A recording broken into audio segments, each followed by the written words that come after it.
இயல் 1ல் அடுத்து நம்ம பார்க்க போகிறது கவிதை பேழை. இதில் தமிழோவியம் அப்படின்னு சொல்லிட்டு ஈரோடு தமிழன்பன் எழுதிய ஒரு பாடல் கொடுத்துருக்காங்க. ஸோ இதில் முதல்ல நம்ம இது பார்த்துருவோம், நூல்வழி பார்த்துருவோம், அதுக்கப்புறமா பாடலுக்கு வரும். ஓகேவா?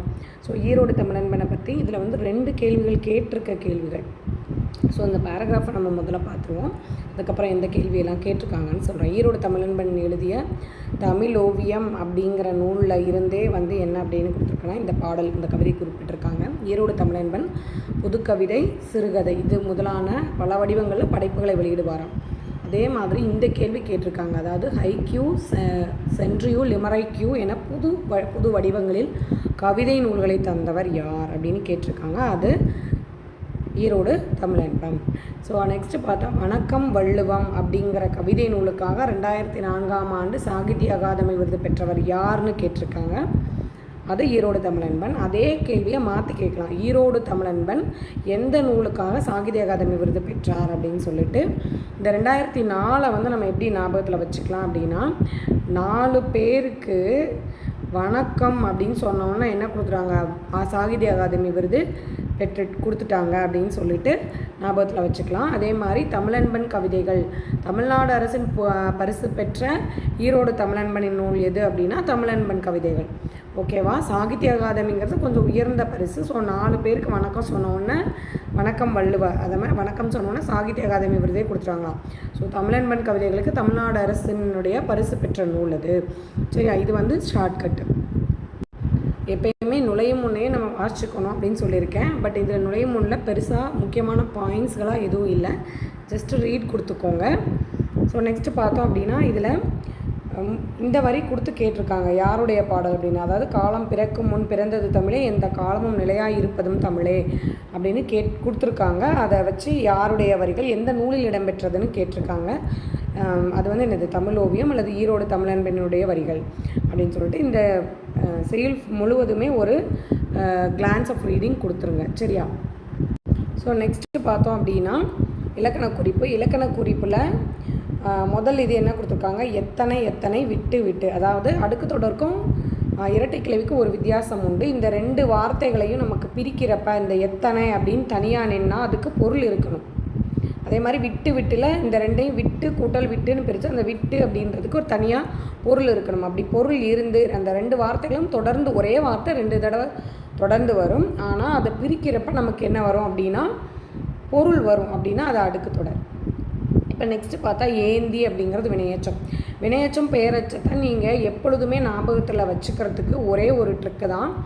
என்ன எச்சம் அப்படின்னு தெரியும்னா கொடுத்துருக்கிற சொல்லுக்கு அடுத்து சொல்லி பாருங்கள். அதுக்கு அடுத்து ஒரு பெயர் சொல் வந்தால் அது பெயரச்சம், வினைச்சொல் வந்தால் வினையச்சம். ஃபார் எக்ஸாம்பிளுக்கு இப்போ ஏந்தி அப்படின்றத நான் சொல்லிவிட்டு ஏந்தி ராணி வருமா? வராது. ராணிங்கிறது பெயர் சொல். ஏந்தி வந்தான், ஏந்தி சென்றான். இப்போ அந்த வந்தான் சென்றான் அப்படின்னா என்ன சொல்? அது வினைச்சொல். அப்போ அந்த எச்சம் ஒரு பெயர் சொல்லை கொண்டு முடிஞ்சால் அது பெயரச்சம், வினைச்சொல்லை கொண்டு முடிகிற மாதிரி வரும் அப்படின்னா நமக்கு சொல்லி பார்த்தாலே தெரியும் அது வினையச்சம். இப்போ ஏந்தி அப்படின்னா ஏந்தி சென்றான், ஏந்தி வந்தான். அப்போ சென்றான் வந்தான்ற வினைச்சொல்லை வச்சு தான் இது முடிகிறதுக்கான வாய்ப்புகள் இருக்குது. அப்போ இது வினையச்சம். நெக்ஸ்ட்டு முற்றுமைன்னு கொடுத்துருக்காங்க. காலமும் முற்றுமைக்கும் எண்ணுமைக்கும் ஒரு வித்தியாசம் இருக்குது. என்ன அப்படின்னா 2 சொற்கள் சேர்ந்து அப்படிங்கிற விகுதியை வருது. அன்பும் பண்பும். இப்போ பாருங்கள், அன்பும் பண்பும் 2 சொல்லு விகுதியை கொண்டு முடிந்து வந்தால் அது எண்ணுமை. ஒரே ஒரு சொல் அது அப்படிங்கிற ஒரு விகுதியை கொண்டு முடியுது அப்படின்னா அது முற்றுமை. சரியா? அன்பும் பண்பும், ரவியும் சிவாவும், அந்த மாதிரி 2 சொற்கள் அப்படிங்கிற விதியை கொண்டு முடிஞ்சால் அது என்னது அப்படின்னா நமக்கு எண்ணுமை. சரியா? ஸோ இது நம்ம ஒரு இது படிக்கிறப்ப இன்னொன்று நம்ம ஞாபகத்தில் ஈஸியாக வச்சுக்கலாம். ஸோ நெக்ஸ்ட்டு பார்த்தா அப்படின்னா பகுவத உறுப்பிலக்கணம் வளர்ப்பாய்.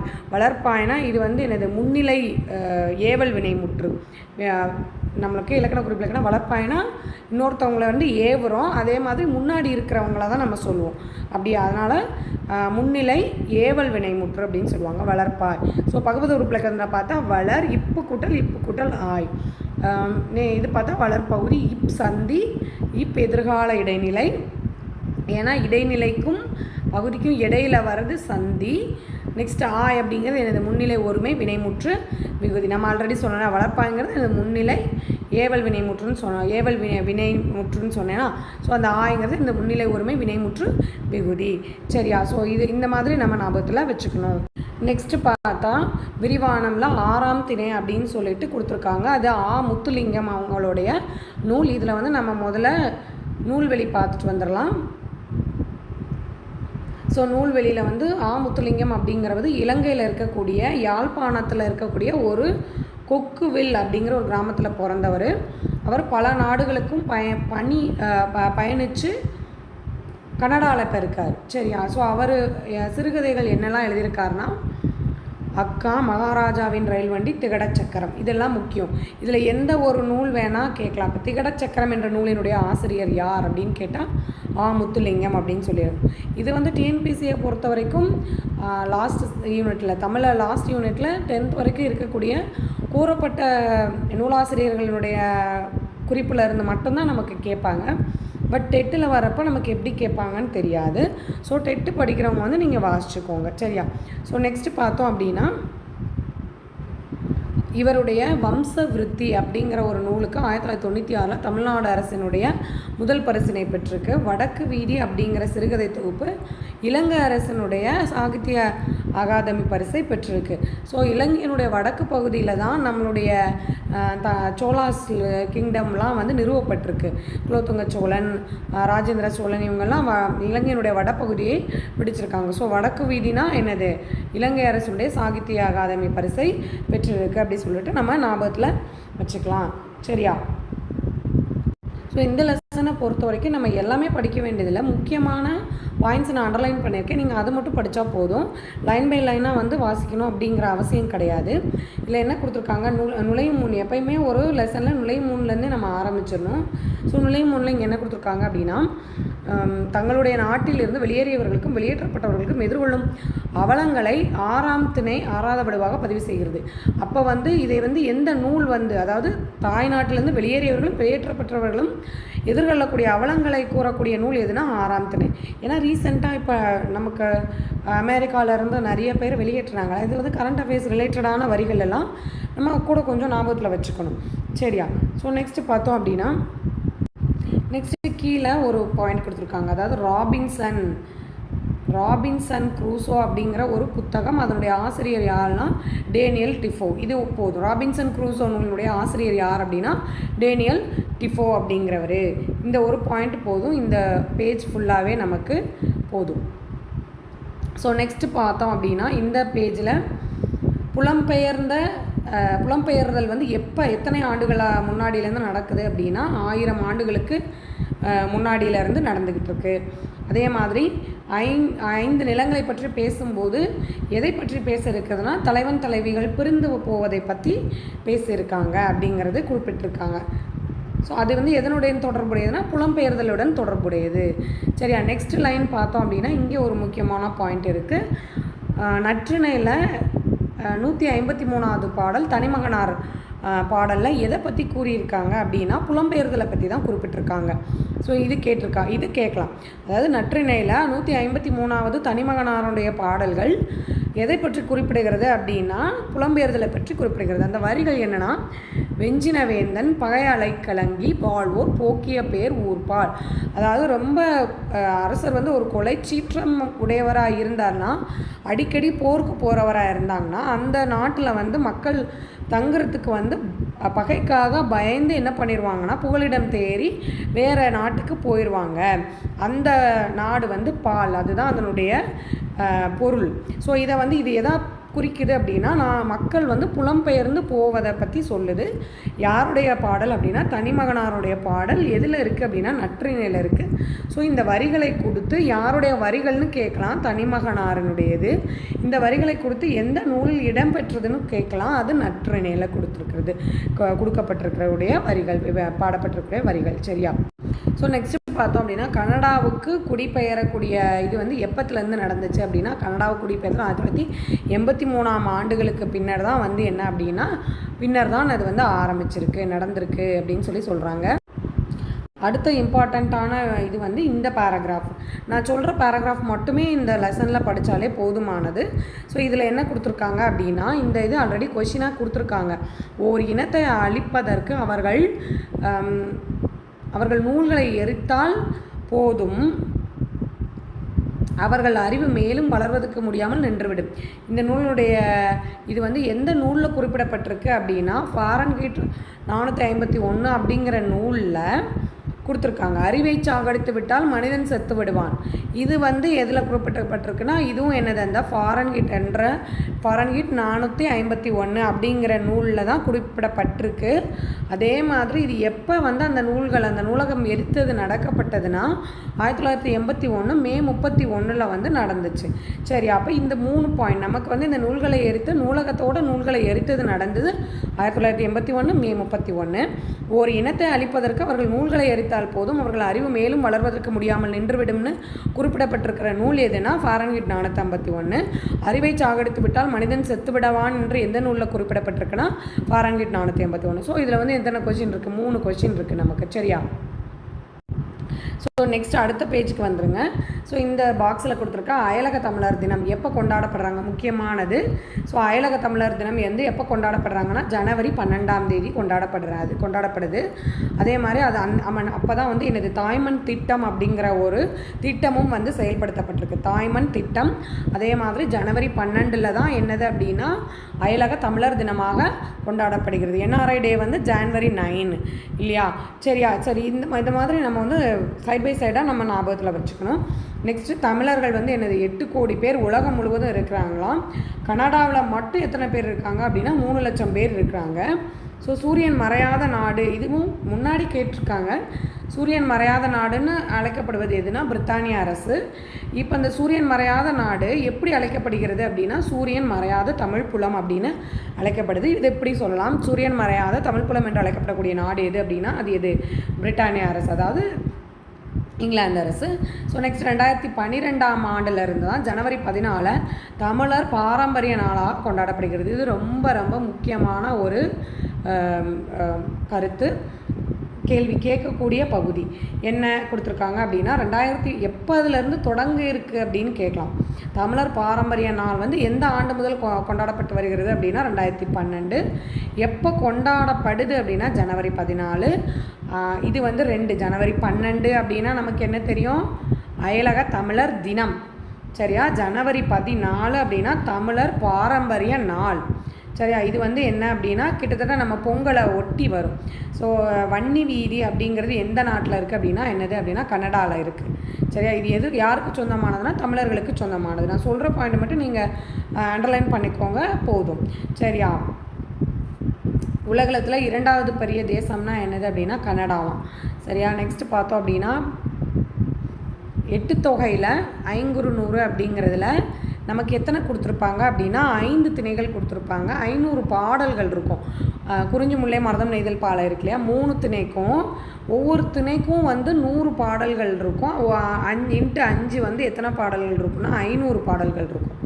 இந்த நூலுக்கு 6ஆம் திணைன்னு ஏன் வச்சுருக்காங்க அப்படின்னா இந்த மக்கள் இடம்பெயர்ந்திருக்காங்க இல்லையா? ஸோ இந்த இடம்பெயர்ந்தவங்கள்லாம் எங்கே இடம்பெயர்ந்திருக்காங்க அப்படின்னா 6வது திணையாக இவங்க சொல்கிறது பனி பிரதேசங்களாம். அப்போ 6ஆம் திணை என்று முத்துலிங்கம் அவர்கள் எதை குறிப்பிடுகிறார் அப்படின்னா பனியும் பனி சார்ந்த இடத்த தான் அவர் என்னன்னு சொல்கிறாரு 6ஆம் திணையாக வந்து என்ன பண்ணுறாரு அப்படின்னா குறிப்பிடுகிறார். 6ஆம் திணையாக குறிப்பிடப்பட்டுள்ள நிலம் எது அப்படின்னு சொல்லி கேட்கலாம். ஸோ இதோட இந்த பாடம் போதும். நான் சொன்ன பாயிண்ட்ஸை மட்டும் நீங்கள் அண்டர்லைன் பண்ணி படித்தா போதும். மோர் தென் எனஃப். நூல்வெளியில் கொடுத்துருக்கக்கூடிய அவார்டு வின்னிங் நூல்களை வந்து பார்த்துக்கோங்க. இந்த வம்சவிருத்தியும் வடக்கு வீதியும் எந்த ஆண்டு எந்த அரசு பரிசு, அதே மாதிரி இவருடைய நூல்கள் என்னென்னது, இலங்கை யாழ்ப்பாணத்தில் கொக்குவில் கிராமத்தில் பிறந்தவர். இது வந்து முக்கியமான பாயிண்ட்ஸு. போக உள்ளுக்கு வந்து நடத்தினது மட்டும் போதும், அண்டர்லைன் பண்ணது மட்டும் போதும், படிங்க போதும். ஸோ நெக்ஸ்ட்டு இயல் 1 நம்ம வந்து இலக்கணம் பார்க்க போகிறோம். எழுத்து அளபடை ரொம்ப ரொம்ப சிம்பிளான பகுதி. நான் சொல்கிற ஷார்ட்கட்டை மட்டும் நீங்கள் ஞாபகம் வச்சுருந்தா எப்பயுமே நீங்கள் மறக்க முடியாத ஒரு இலக்கண பகுதியாக இருக்கும். நமக்கு தெரியும் ஆல்ரெடி நமக்கு சார்பெழுத்துக்கள் எத்தனை அப்படின்னா 10. சரியா? இதை வந்து ஒரு ரிதமிக்காக சொன்னீங்கன்னா நீங்கள் எதுவுமே மறக்காது. உயிர்மை, ஆயுதம், உயிரிழப்படை, ஒற்றலப்படை, குற்றியலுகரம், குற்றியலுகரம், எகார குறுக்கம், அவகார குறுக்கம், மகர குறுக்கம், ஆயுத குறுக்கம். சரியா? இதில் அளப்படை அப்படின்னு நம்ம இங்கே பார்த்தோம் அப்படின்னா என்னென்ன அளப்படை இருக்குது அப்படின்னா உயிரிழப்படையும் ஒற்றலப்படையும். மெயினான வகைகள் வந்து உயிரிழப்படையும் ஒற்றலப்படையும் தான். சரி, அந்த உயிரிழப்படையில் மேலும் 3 வகைகள் இருக்குது. சரியா? என்னென்ன அளப்படை அப்படின்னா செய்யுளிசை அளப்படை அல்லது இசை நிறை அளப்படை, இன்னிசை அளப்படை, இன்னொன்று சொல்லிசை அளப்படை. சரி, இதில் வந்து உயிரிழப்படை அப்படின்னா இதிலேயே கொடுத்துருக்கான் உயிர் அளப்படை. அப்போ உயிரெழுத்துக்கள் தான், உயிர் நெட்டெழுத்துக்கள் தான் தம் அளவிலிருந்து நீண்டு ஒலிக்கும். சரியா? உயிர் நெட்டெழுத்துக்கள் இதை கேட்கலாம். உயிர் நெட்டெழுத்துக்கள் தம் அளவிலிருந்து நீண்டு ஒலிக்கும் அளப்படை எது அப்படின்னு கேட்கலாம். அது வந்து என்னது உயிரிழப்படை. அதே மாதிரி எல்லாத்துக்கும் நீங்கள் டெஃபினிஷன் பார்த்துக்கோங்க. இதை வச்சும் கேட்கலாம். வார்த்தைகள் கொடுத்தா என்ன ஷார்ட்கட் அப்படிங்கிறது நான் சொல்கிறேன். சரியா? நெக்ஸ்ட்டு பார்த்தோம் அப்படின்னா செய்யுளிசை அளப்படை. செய்யுளிசை அளப்படைனா ஓசை குறையும் போது அதனை நிறைவு செய்ய நெட்டெழுத்துக்கள் அளபெடுத்தல். சரியா? உயிரிழப்படைனாலே உயிரெழுத்தில் நெட்டெழுத்து, அதாவது ஆ, ஈ, ஊ, ஏ, இதெல்லாம் என்னது, ஐ, இதெல்லாம் நெட்டெழுத்துக்கள். இந்த நெட்டெழுத்துக்கள் அளபெடுக்கிறது தான் உயிரிழப்படை. அந்த உயிரிழப்படையில் 3 வகை. முதல் வகை செய்யுளிசை அளப்படை. இது இசை நிறைன்னு ஏன் சொல்கிறோம்? ஓசை குறையுது, அதை நிறைவு செய்ய, அதான் அதனுடைய மீனிங். சரி, அப்போ இது இசை நிறை அளப்படை அப்படின்னு சொல்கிறோம். செய்யுள்ள ஓசை குறையும் போது அதை நிறைவு செய்கிறதுக்காக நெட்டெழுத்து அளபெடுத்து வருகிறது. ஸோ செய்யுளிசை அளப்படைக்கான எடுத்துக்காட்டு சொல்கிறப்ப இங்கே கொடுத்துருக்குறாங்க பார்த்தீங்களா? ஓ, ஓதல், உரார், நல்ல, படா, ஆ. ஸோ இதில் மேக்ஸிமம் வந்து ஆ அப்படின்னு தான் கொடுப்பாங்க. நீங்கள் ஓ ஞாபகத்தில் வச்சுக்கோங்க. நான் செய்யுள வாசிக்க சொல்லுவேன், வாசிக்க தெரியலன்னா அரைஞ்சிருவேன். ஸோ ஆ. சரியா? செய்யுள வாசிக்க சொல்லுவேன், அப்புறம் ஓன்னு அழக்கூடாது. சரியா? இது வந்து அப்போ ஆவும் ஓம் வந்தால் என்னது செய்யுளிசை அளப்படை. செய்யுள வாசிக்க சொல்லுவேன், வாசிக்க தெரியலன்னா அரைஞ்சிருவேன், ஆ, ஓன்னு அழக்கூடாது. அப்போ ஆ ஓம் வந்தால் அது என்னது செய்யுளிசை அளப்படை. செய்யுளிசை அளப்படையில் வந்து செய்யுள்ள ஓசை குறையிறப்ப நெட்டெழுத்து நீண்டு ஒலிக்குது. இது இசை நிறை அளப்படைன்னு சொல்லுவோம். சரியா? நெக்ஸ்ட் பாயிண்ட் பார்த்தீங்கன்னா இன்னிசை அளப்படை. இன்னிசை அதாவது ஓசை குறையாது, ஆனாலும் இனிமையான ஓசை வர்றதுக்காக இன்னிசை. சரியா? இனிமையான இசை வர்றதுக்காக நெடில் வந்து என்னது, நெடில் எல்லாத்துலேயும் நெடில் தான். நெடில் எழுத்து அளபெடுக்கிறது என்னது அப்படின்னா இன்னிசை அளப்படை. இதில் பார்த்தா நான் வந்து இனிமையாக பாடுறேன்னு நான் பாடினேன், அதை கேட்டு தூணு துப்பிட்டாங்க. சரியா? தூ, ஊ, இந்த ஊ தான் வந்து ஊ வந்தால் அது என்னது இன்னிசை அளப்படை. கெடுப்பதுவும் எடுப்பதுவும் இதில் ஏதாவது ஒரு வார்த்தை கொடுத்து இது வந்து என்ன அளப்படை அப்படின்னு கேட்கலாம். அப்போ வந்து நீங்கள் என்ன சொல்லணும் அப்படின்னா இன்னிசை அளப்படை. சரியா? தூண் துப்பிட்டா, இன்னிசையாக பாடுறப்ப தூண் துப்பிட்டா ஊ, இன்னிசை அளப்படை. அதே மாதிரி ஓசை குறையாத எடுத்து நெட்டெழுத்து அளபெடுத்து வருவது இன்னிசை அளப்படை. ஸோ நெக்ஸ்ட்டு பார்த்தோம் அப்படின்னா சொல்லிசை அளப்படை. சொல்லிசை அளப்படையில் வந்து ஒரு சொல் இன்னொரு சொல்லாக தெரியுது. அதில் சொல்லுன்னு இருக்கா, ஒரு சொல் இன்னொரு சொல்லாக தெரியுது. எதா தெரியுது? செயலில் இருக்கக்கூடிய பெயர் சொல் திரிந்து அளபெடுக்கிறது தான் வந்து என்னது சொல்லிசை அளப்படை. இதில் வந்து என்னது சொல்லி சொல்லி ஈயடி. சரியா? சொல்லி சொல்லி ஈயடி, ஈ வந்தால் சொல்லிசை அளப்படை. உரணசை ஈ, வரணசை ஈ இருக்கு இல்லையா? சொல்லி சொல்லி ஈயடி. அப்போ சொல்லிசை அளப்படை என்னது ஈயடி, ஈ. இப்போ இதில் இருக்கக்கூடிய நசை அப்படின்னா விருப்பம் அப்படிங்கிறது ஒரு பெயர் சொல். சரியா? இது ஈ சேர்ந்தா என்னது நசை ஈ அப்படின்னு ஆகுதா? அப்போ அது விரும்பி அப்படிங்கிற எச்சமாக மாறிடுது. சரியா? விருப்பம் அப்படின்னா ஒரு முடிவடைந்த பெயர் சொல். ஈ அப்படிங்கிற இந்த சொல் சேர்றப்ப அது விரும்பி அப்படிங்கிற எச்சம். எச்சம்னா என்ன? ஒரு சொல் வந்து என்னது முடிவடையாமல் இருக்கிறதா என்ன அப்படின்னா எச்சம்னு சொல்லுவோம். அப்போ ஈன்னு அளபெடுத்து எச்சமாக மாறுது. அப்போ அதுதான் என்னன்னு சொல்கிறோம் சொல்லிசை அளப்படை. இது என்ன எச்சமாக மாறுது அப்படிங்கிறது ரொம்ப முக்கியம். என்னது வினை எச்சமாக. விரும்பி ராணி, விரும்பி ராஜா அப்படின்னு வராது. விரும்பி வந்தான், விரும்பி சென்றான். ஆல்ரெடி நான் உங்களுக்கு வினையச்சமா பெயரச்சமா அப்படின்னு சொல்லி கண்டுபிடிக்கிறதுக்கு நான் என்ன சொல்லியிருக்கேன், உங்களுக்கு ட்ரிக் கொடுத்துருக்கேன். அந்த சொல்லி பார்த்துட்டு நம்ம அதுக்கு அடுத்து ஒரு பெயர் சொல் வந்தால் அது பெயரச்சம், வினைச்சொல் வந்தால் என்னது வினையச்சம். அப்போ நசைனா விருப்பம், நசையி அப்படின்னா விரும்பி. சரியா? விரும்பி வந்தான், விரும்பி சென்றான். அப்போ வந்தான் சென்றான்ங்கிறது என்னது ஒரு வினைச்சொல். அப்போ இது என்னது வினையச்சமாக மாறுது. அப்போ சொல்லிசை அளப்படையில் பெயர் சொல் எந்த எச்சமாக மாறுகிறது அப்படின்னா முக்கியமானது வினையச்சம். சரி, அப்போ இதில் ஒன் வேர்டு நீங்கள் வந்து எது வேணால் கேட்கலாம். இது பெயர் சொல் வினை எச்சமாக தெரியக்கூடிய அளப்படை எதுன்னு கேட்டால் சொல்லிசை அளப்படை. பெயர் சொல் என்ன எச்சமாக தெரியும்னா வினையச்சமாக தெரியும். அதே மாதிரி உரணசை வரணசைன்னு இந்த மாதிரி கொடுத்து என்ன அளப்படைன்னு கேட்டால் சொல்லி செலப்படை. சரியா, கிளியரா? ஸோ நெக்ஸ்ட் போகலாமா? ஒற்றளப்படை. ஒற்றளப்படைனா ரொம்ப சிம்பிள், அதில் எந்த டைப்ஸுமே கிடையாது. ஒற்றெழுத்துனா நமக்கு என்னது அப்படின்னா மெய்யெழுத்துக்கள் எல்லாமே என்னது அப்படின்னா நமக்கு ஒற்றெழுத்துக்கள் தான். மெய்யெழுத்துக்கள் எல்லாமே என்னது ஒற்றெழுத்துக்கள் தான். ஆனால் எல்லா மெய்யெழுத்துக்களுமே வந்து அளபெடுக்குமான கிடையாது. நமக்கு மெய்யெழுத்துக்கள் எத்தனை? 18 எழுத்துக்கள். 18மே அளபெடுக்குமான கிடையாது. இதில் இருக்கக்கூடிய இடையின எழுத்துக்கள் இருக்கா, இதை நீங்கள் எப்படி ஞாபகத்தில் வச்சுக்கலான்னு நான் சொல்கிறேன், ஞாபகத்தில் வச்சுக்கோங்க. அதாவது ஞஞன நமன வந்துடுதா? ஞஞன நமன மெல்லினம். அப்போ அந்த மெல்லின எழுத்துக்கள் ஃபுல்லாக வரும். மெல்லின எழுத்துக்கள்லாம் 6மே வரும். நெக்ஸ்ட்டு பார்த்தா இடையினத்தில் வயல்ல. சரியா, வயல்ல இதில் ஒரு 4 எழுத்து வருது. ப்ளஸ் அப்படிங்கிற ஆயுத எழுத்தும் சேர்த்து 1 சேர்த்தா மொத்தம் 11 எழுத்து என்னவா வரும் அப்படின்னா நமக்கு ஒற்றளப்படையாக வரும். அதாவது 2 ஒரே எழுத்து 2 முறை சேர்ந்து வரதான் ஒற்றளப்படையில் அளவெடுக்கிறது. ஒரு மெய்யெழுத்தாக வராமல் இன்னொரு தடவை சேர்ந்து வரதான் எனது ஒற்றளப்படைன்னு சொல்லுவோம். எல்லா மெய்யெழுத்துக்களும் வராது. மெல்லினத்தில் 6 மெய்யெழுத்துக்களும், இடையினத்தில் வயல்ல. சரியா, எந்தல்ல பார்த்துக்கோங்க. சிறப்புலாம் தொடர்ந்து வராது. அடுத்த ஆயுத எழுத்தும் ஒரு ஒற்றெழுத்து. ஆல்ரெடி நமக்கு தொல்காப்பியர் கூறிய மெய்யெழுத்துக்களில் பார்த்தா நமக்கு என்ன பார்த்துருப்போம் அப்படின்னா குரில் நெடில் ஒற்று. அப்போ ஒற்றில் ஆயுதத்தை வந்து எதில் சேர்த்துருப்பார் அப்படின்னா ஒற்றில் தான் சேர்த்துருப்பார். சரி, அப்போ ஆயுதமும் ஒரு ஒற்றெழுத்து தான். இப்போ மொத்தம் 11 எழுத்துக்கள் மட்டும்தான் நமக்கு என்ன படும் அப்படின்னா ஒற்றளப்படையில் அளவெடுக்கும். சரியா, இதில் இது இவ்வளோ போதும். இது ரொம்ப ரொம்ப முக்கியம், ஈஸியும் கூட. ஸோ நெக்ஸ்ட் நம்ம பழவுள் தெரிய பார்ப்போம். சரியா, திணைப்பால் என்ன ஆகியவற்றை உணர்த்தும் பால் காட்டு மிகுதிகள் இல்லாத திராவிட மொழி எது? நம்ம என்ன பார்த்தோம், பாடத்தில் பார்த்தோம். இதில் திராவிட மொழிகளில் பால் பாகுபாடு இல்லாத ஒரே மொழி என்னதுன்னு பார்த்துருக்கோம் நம்ம, மலையாளம். சரியா, ஸோ தமிழ் விடு தூது டாசனம் இலக்கிய வகையை சார்ந்தது. என்னது? சிற்றிலக்கிய வகை. சிற்றிலக்கிய மொத்தம் எத்தனை வகை? 96 வகை. ஸோ நெக்ஸ்ட்டு பார்த்தோம் அப்படின்னா அளபடையில் பார்த்தோம் அப்படின்னா இதில் நீங்கள் வந்து உங்களை நீங்களே டெஸ்ட் பண்ணி பார்க்கலாம். இதில் வந்து அளபடை இடம்பெறாத தொடர் என்னது? இங்கே ஓடிவாவா. இதில் அளபடை இடம்பெறாத சென்டென்ஸ் எது அப்படின்னா ஓடிவா. ஸோ இதே இதில் நம்ம மற்ற 3 அளபடை இருக்குது இல்லையா, அது என்ன அளபடை பார்த்தோம் அப்படின்னா எல்லாமே வந்து எனது உயிரளபடை. ஏன்னா ஓ ஆ இந்த 3மே எனது உயிரளப்படை தான் இருக்குது. அந்த உயிரளப்படையில் என்ன அளபடை அப்படின்னு சொல்லி பார்ப்போம். சரி, உயிரளப்படையில் எத்தனை அளபடை இருக்குது? 3 இருக்குது. செயலு செலபடை, இன்னும் செலபடை, சொல்லி செயலபடை. சரியா, ஸோ அப்போ வந்து இதில் அப்படின்னா நமக்கு என்ன ஞாபகம் வரணும்? தூண் துப்பிட்டாங்க. எதுக்கு? இன்னிசையாக பாடுனேன், அதனால் வந்து என்னது? தூணு துப்பிட்டாங்க. ஸோ இது என்னது? இன்னிசை அளப்படை. நெக்ஸ்ட்டு இப்போ ஓனை அழக்கூடாது. எதுக்கு அழக்கூடாது? செயலை வாசிக்க சொல்லுவேன், தப்பாக வாசித்தா என்ன பண்ணுவேன்? அரைஞ்சிருவேன். ஓனை அழக்கூடாது. செயலு செயலப்படை அல்லது என்னது? இசை நிறை அளபடை. நெக்ஸ்ட்டு பார்த்தா ஆனால் என்னது? அரைஞ்சிருவேன். எதுக்கு அரைஞ்சிருவேன்? செயலை வாசிக்க சொல்லுவேன், வாசிக்கலை சரியா அப்படின்னா என்னது? அரைஞ்சிருவேன். செயலு செயலப்படை அல்லது என்னது? இசை நிறை அளபடை.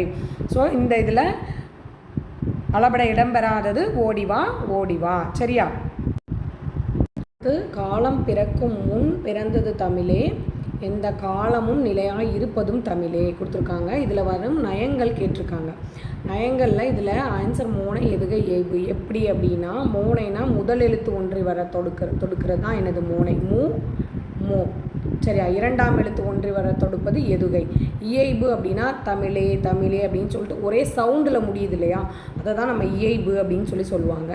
ஸோ இதில் என்னவா இருக்குது? முதல் எழுத்து கா சேமாக இருக்கா, கா சேமாக இருக்குது, லாவும் சேமாக இருக்குது, தமிழேன்னு ஒரே இயைபில் முடிஞ்சிருக்கு. அப்போ இது என்னது அப்படின்னா மோனை இருக்குது, இதில் எதுகை இருக்குது, இயைபு இருக்குது. சரியா, ஸோ நெக்ஸ்ட்டு பார்த்தோம் அப்படின்னா இங்கே சிந்தாமணி எனது ஈறுகெட்ட எதிர்மறை பெயரச்சம். சிந்தா அப்படிங்கிற ஒரு சொல் ஈறு கெட்டு போயிருக்கு. ஈறுனா என்னது? கடைசி எழுத்து இல்லாமல், கடைசி எழுத்தோடு முடியாமல் ஈறு கெட்டு போயிருக்கு. கடைசி எழுத்து கெட்டு போயிருக்கு. எதிர்மறை பொருளில் வந்திருக்கு. அதாவது சிந்தா சிதறாத அப்படின்னு எதிர்மறை பொருளில் வந்திருக்கு. அதே மாதிரி பெயர் சொல்லை கொண்டு முடிஞ்சிருக்கு. ஒரு எச்ச சொல் பெயரை கொண்டு முடிஞ்சிருக்கு, அதனால் பெயரச்சம். அப்போ இது என்னது? டோட்டலி ஈறுகெட்ட எதிர்மறை பெயரச்சம். ஸோ அடுத்து பார்த்தீங்க அப்படின்னா இதை வாட்சி பார்த்துக்கோங்க, வாலியோட பாடல். ஏன்னா இதில் வந்து டிஎன்பிஎஸ்சியில் கேட்குற மாட்டாங்க அப்படின்னு சொல்லியிருக்காங்க. கொடுத்துருக்கிற எந்தெந்த ஆசிரியர்களும் அவங்களுடைய வரி மட்டும், பட் டெட்டில் கேட்கலாம். சரியா, விறகு நான் வண்டமிலே உன்னருள் வாய்த்த பிறகு நான் வீணையாய் போனேன் சிறகு நான் சின்னதாய் கொண்டதொரு சிற்றீசல் செந்தமிழை நின்னால் விமானமானேன் நான் தருவாய் நிழல்தான் தருவாய் நிதம் என் வருவாய் என நீ வருவாய் ஒருவாய் உணவாய் உளதமிழை ஓர்ந்தேன் நீ பாட்டு கனவாய் வழிவரும் காற்று. ஸோ இது வந்து இதில் ஏதாவது ஒரு வரிகள் கொடுத்து கேட்கலாம், கேட்காமலும் இருக்கலாம். ஜஸ்ட் ஒரு ரீடிங் கொடுத்துக்கோங்க, சரியா? ஸோ இந்த பேஜ் ரொம்ப முக்கியமானது. லிங்குவிஸ்டிக்ஸ் அப்படின்னா மொழி ஆராய்ச்சி, லிட்ரேச்சர்னா இலக்கியம், ஃபிலாலஜிஸ்ட்னா மொழியியற் புலமை இல்லைனா மொழி பொருளியலாளர்னு கொடுத்துருக்காங்க. நீங்கள் வந்து மொழியியல் புலமை அப்படின்னு குறிச்சிக்கோங்க, சரியா? பாலிகிளாட் அப்படின்னா பன்மொழியாளர் அல்லது என்னது பழமொழி கற்றவர், ரெண்டுமே கரெக்டு தான்.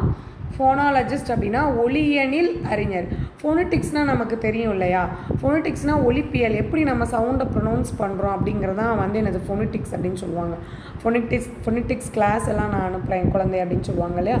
ஸோ ஒலிப்பியல் அதே தான் இங்கே பாருங்கள். ஃபோனிட்டிக்ஸ் ஃபோனோ இருக்கா? ஃபோனாலஜிஸ்ட் அப்படின்னாலே லஜிஸ்ட்னால என்ன ஏதோ ஒரு அறிஞர், சரி? அப்போ வந்து என்னது ஒலியனில் அறிஞர், எப்படி ஒலிக்கிறது அப்படிங்கிறது அவர் அறிஞரா, அதான் ஒலியனில் அறிஞர். ஸோ நெக்ஸ்ட்டு பார்த்தோம் அப்படின்னா அடைப்புக்குறிக்குள் உள்ள சொற்களுக்கு வினை முற்றாக மாற்றி எழுது. வினை முற்றுனா ஒரு முடியக்கூடிய சொல்லாக மாற்றி எழுதணுமா? ஸோ இந்திய மொழிகளில் மூலமும் வேறுமாக தமிழ் திகழ்னு கொடுத்துருக்காங்க. என்னது? திகழ்கிறது. வைதேகி நாளை நடைபெறும் கவியரங்கில், நாளைன்னு கொடுத்துருக்கா. அப்போ இனிமே தான் கலந்துக்குவோம். அப்போ என்னது? கலந்து கொள்வாள். பெண்கிறதுனால நம்ம வாள் ஆள் அப்படின்னு சொல்லி முடிச்சிருக்கோம். உலகில் 3000 மொழிகள் பேசப்படுகின்றன. பேசப்படுகின்றதுன்னு கொடுக்கக்கூடாது, ஏன்னா மொழிகள்னு பன்மை எடுத்திருக்காங்க. அப்போ பேசப்படுகின்றனன்னு பன்மை விகுதி தான் நம்ம எடுக்கணும், சரியா? குழந்தைகள் சுற்றுலா, அனைவரும் சுற்றுலா டாஸ். இப்போ குழந்தைகள் அப்படிங்கிறது பன்மை. அப்போ செல்கிறார்கள் அல்லது செல்வார்கள் அல்லது சென்றார்கள், இதில் எந்த டென்ஸில் வேணால் கொடுக்கலாம். ஏன்னா எந்த காலமும் நமக்கு இங்கே குறிப்பிடலை, பொதுமையான காலமாக இருக்கிறதுனால நம்ம எந்த காலத்தில் வேணால் எழுதிக்கலாம், ஆனால் பன்மை விகுதியோடு எழுதணும். ஸோ நெக்ஸ்ட்டு பார்த்தோம் அப்படின்னா தவறுகளை கொடுத்துருக்காங்க. தவறுகளை என்னது? திருத்தினர், திருத்தினான், இந்த எந்த மாதிரி வேணால் நம்ம முடிச்சுக்கலாம். ஏன்னா அதில் வந்து எந்த ஒரு பால் வேறுபாடோ இல்லை கால வேறுபாடுக்கோ சொற்கள் கொடுக்கலை. ஸோ அது வந்து நம்மளுடைய விருப்பப்படி இதை திருத்தினார் அப்படி சொல்லி வினை முற்றா வந்து நம்ம கொடுக்கணும். இந்த பழமொழி ரொம்ப முக்கியம். இது வந்து முன்னாடி கேட்டிருக்காங்க, அதாவது ஃபில்லப்ஸாக கேட்டிருக்காங்க. நிரப்புகவா. இளமையில் கல்வி என்னது? சிலை மேல் எழுத்து போகலாம். சிலை மேலே எழுத்து எழுதுனா எப்படி வந்து நல்லா பதிஞ்சு எப்பயும் காலத்துக்கு நிற்குமோ அதே மாதிரி. சித்திரமும் கைப்பழக்கம் என்னது? செந்தமிழும் நாப்பழக்கம். கல்லாடம் படித்தவரோடு என்னது? சொல்லாடாது. கற்றோருக்கு சென்ற இடமெல்லாம் சிறப்பு. இது வந்து உங்களுக்கு ஈஸி, சரியா? அப்போ வந்து நெக்ஸ்ட்டு பார்த்தோம் அப்படின்னா இதில் வந்து மா இல்லை தங்கப்பான்னு சொல்லிட்டு ஒரு செய்யுள் பகுதி கொடுத்துருக்காங்க. அணிநயம் என்னது, சந்தநயம் என்னது அப்படின்ற மாதிரி கொடுத்துருக்காங்க. இந்த பாடலை வந்து நீங்கள் வாட்சி பார்த்துக்கோங்க. ஸோ நெக்ஸ்ட்டு பார்த்தோம் அப்படின்னா இதில் வினை முற்றுகள் நிறைவு செய்ய சொல்லியிருக்காங்க. ஒரு சொல் கொடுத்து அதை வச்சு இறந்த காலம் என்ன எதிர்காலம் என்ன கொடுத்துருக்காங்க. எழுவாய்களை மற்றும் மாற்றி கொடுத்துருக்காங்க. எழுவாய்னா யார் அப்படிங்கிற இதுதான் எழுவாய். ஸோ பார்ப்போமா? ஸோ நான் அப்படின்னா வந்தேன் இறந்த காலம். வருகிறேன் அப்படின்னா என்னது? கிறு கின்று ஆண் என்று நிகழ்கால இடைநிலை. ஸோ வருகிறேன். எதிர்காலம்னா என்னது? வருவேன், சரியா? நாங்கள்லாம் என்னது? வந்தோம்னு கொடுக்கணும். அதே மாதிரி வருகிறோம், வருவோம். நீ வந்தாய், வருகிறாய், வருவாய். நீங்கள் வந்தீர்கள், வருகிறீர்கள், வருவீர்கள்.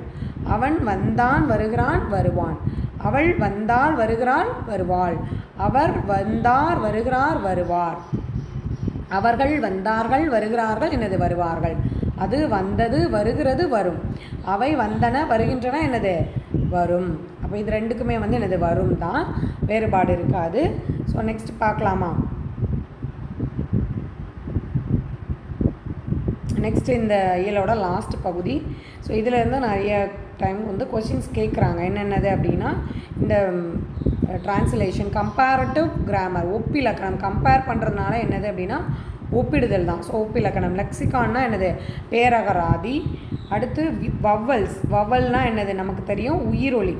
வவல்ஸ்னால் என்னது? இங்கிலீஷில் AEIOU. அப்போ அது என்னது? உயிரெழுத்துக்கள். கான்சோனன்னா என்னது? மெய் எழுத்துக்கள், சரியா? ஸோ நெக்ஸ்ட்டு பார்த்தோம் அப்படின்னா இந்த நூல்கள் திராவிட மொழிகளினுடைய ஒப்பிலக்கணம் ராபர்ட் கால்டுவெல் எப்போ எழுதியிருப்பார்? 1800 56 நம்ம பாடத்தில் படித்தோம் இல்லையா? ஸோ மொழிபெயர்ப்பும் மனவை முஸ்தபா. முஸ்தபானா என்னது அப்படின்னா நண்பர்கள். அந்த நண்பர்கள் வந்து என்னது, அந்த நண்பர்களுடைய மொழியும் ஒலியும் அவங்களுக்கு தான் தெரியும் அப்படி சொல்லி நம்ம ஞாபகத்தில் வச்சுக்கலாம். தமிழ் மொழிபெயர்ப்பும் தமிழ் நடை கையேடு வந்து மனவை முஸ்தபா. முஸ்தபான்றது கீவேர்டு. அவங்களோட மொழியும் ஒலியும் அந்த முஸ்தபான்னு பாடுற நண்பர்களுக்கு தான் தெரியும் அப்படின்னு சொல்லி நம்ம ஞாபகத்தில் வச்சுக்கலாம். இது வந்து ஒரு ஸ்மால் டிப், அவ்வளோதான். இதோட இயல் 1 முடிஞ்சது. ரொம்ப நன்றி. உங்களுக்கு இது பிடிச்சிருந்துச்சுன்னா லைக் பண்ணுங்கள். உங்களுக்கு தெரிஞ்ச ஸ்டூடெண்ட்ஸ்க்கும் ஷேர் பண்ணுங்கள். ரொம்ப ரொம்ப நன்றி.